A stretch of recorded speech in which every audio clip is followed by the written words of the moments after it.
Hello बच्चों, let's see this question. The product formed in aldol condensation is, means हमें बताना है कि अल्डोल कंडेंसेशन का प्रोडक्ट क्या होता है ए बी सी डी में से। तो की concept that we will use in this question would be aldol condensation. Aldol का मतलब क्या हुआ, अगर आप उसके नेम को देखेंगे, एल्डिहाइड प्लस एल्कोहल क्या बन जाएगा, एल्डोल। यानी कि प्रोडक्ट में एल्डिहाइड भी होगा ग्रुप और एल्कोहलिक ग्रुप भी होगा। तो रिएक्शन देखते हैं इसकी कैसे होती है। अब देखिए ये रिएक्शन होती है एल्डिहाइड और कीटोन, एल्डिहाइड भी दे सकते हैं, कीटोन भी दे सकते हैं। तो हम एल्डिहाइड ले लेते हैं एक बार फॉर द सिंप्लिसिटी सेक। ये है आपका एल्डिहाइड, है ना। ये हो गया अल्फा कार्बन, इस पे जो हाइड्रोजन प्रेजेंट है दैट इज अल्फा हाइड्रोजन। और ये हाइड्रोजन क्या रहेंगे, एसिडिक रहेंगे। क्यों? क्योंकि इस पे ये वाला जो ग्रुप है सी कार्बोनाइल ग्रुप, ये क्या है, इलेक्ट्रॉन विड्रॉइंग ग्रुप है। इलेक्ट्रॉन विड्रॉइंग ग्रुप है तो यहाँ पे ये सिग्मा इलेक्ट्रॉन अपनी तरफ अट्रैक्ट करेगा, तो इस कार्बन पे, अल्फा कार्बन पे डेफिशिएंसी हो जाएगी, तो इसीलिए वो हाइड्रोजन को रिलीज करने की कोशिश करेगा। So that's why this hydrogen is acidic. अब रिएक्शन होती है पहले बेसिक मीडियम में। बेसिक मीडियम में यानी कि ये अल्फा हाइड्रोजन को ऑब्स्ट्रक्ट करेगा, ठीक है, H प्लस को ग्रैब करेगा। तो हम इसको ऐसे भी लिख सकते हैं यहाँ पे CS2 और एक H को मैंने ऐसे कर लिया। अब ये वाला H, इस वाला H को ले लेगा, ये क्या बन जाएगा यहाँ पे CH2 नेगेटिव और C डबल बॉन्ड OH, ठीक है। ये रिवर्सिबल रिएक्शन रहती है यहाँ पे। तो अब देखिए, अभी ये आपका इनोलेट भी बन सकता है, यहाँ पे रेजोनेंस में चले जाएगा तो स्टेबल हो जाएगा। CS2 यहाँ पे हो जाएगा आपका O नेगेटिव H, इनोलेट बन गया ना। तो ये इनोलेट हो गया एक।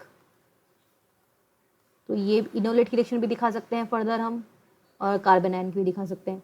तो अब ये क्या करेगा, रिएक्ट करेगा अपने ही जैसे किसी एल्डिहाइड के साथ या किसी दूसरे एल्डिहाइड के साथ भी कर सकता है। हम सेम एल्डिहाइड ले लेते हैं CS3 C double bond OH। अब देखिए C पे क्या है, नेगेटिव चार्ज। ये यहाँ पे किसकी तरह काम करेगा, न्यूक्लियोफाइल की तरह। ये कहाँ पे अटैक करेगा, जहाँ पे इलेक्ट्रॉन की डेफिशिएंसी होगी। डेफिनेटली कहाँ पे डेफिशिएंसी होती है, कार्बोनाइल कार्बन पे, because of this electron withdrawing nature of oxygen, है ना। तो किस तरीके से ऐड हो जाएंगे, देखिए अब ये CS3 इस ऑक्सीजन पे एक नेगेटिव आ गया है और इस पे एक H है, फिर ये कार्बन जुड़ गया है फर्दर CH2 के साथ, और यहाँ पे C डबल बॉन्ड OH। अब ये कंपाउंड क्या करेगा, फर्दर वाटर मॉलिक्यूल से एक H प्लस को एब्जॉर्ब कर लेगा और ये बन जाएगा OH। ये बन गया CH2 और ये CHO और यहाँ पर एक H है। अब देखिए फर्दर ये हीट होके यहाँ से H2O निकल जाता है।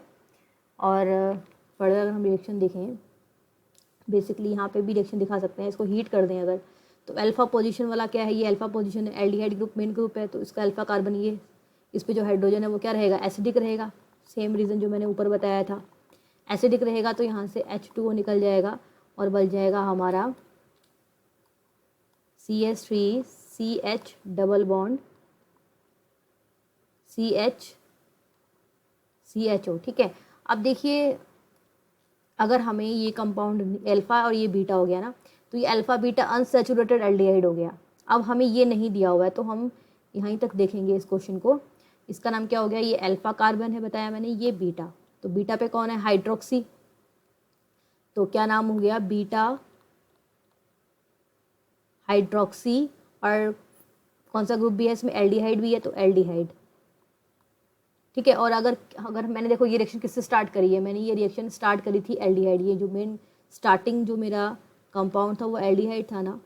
अगर मैं कीटोन लेती तो जो लास्ट प्रोडक्ट होता उसमें क्या नाम बनता, बीटा हाइड्रोक्सी कीटोन, ठीक है। तो अगर हम देखें कि एल्डोल कंडेंसेशन में क्या बनता है, बीटा हाइड्रोक्सी एल्डिहाइड बनेंगे या बीटा हाइड्रोक्सी कीटोन बनेगा, यानी कि ऑप्शन ए हमारा सही आंसर हो जाएगा इसका।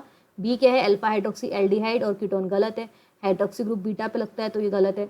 एंड अल्फा बीटा ये गलत है, एस्टर तो बनते ही नहीं है, हाइड्रोक्सी एसिड भी नहीं बनते। तो option A is the right answer of this question. I hope you understood it well, best of luck.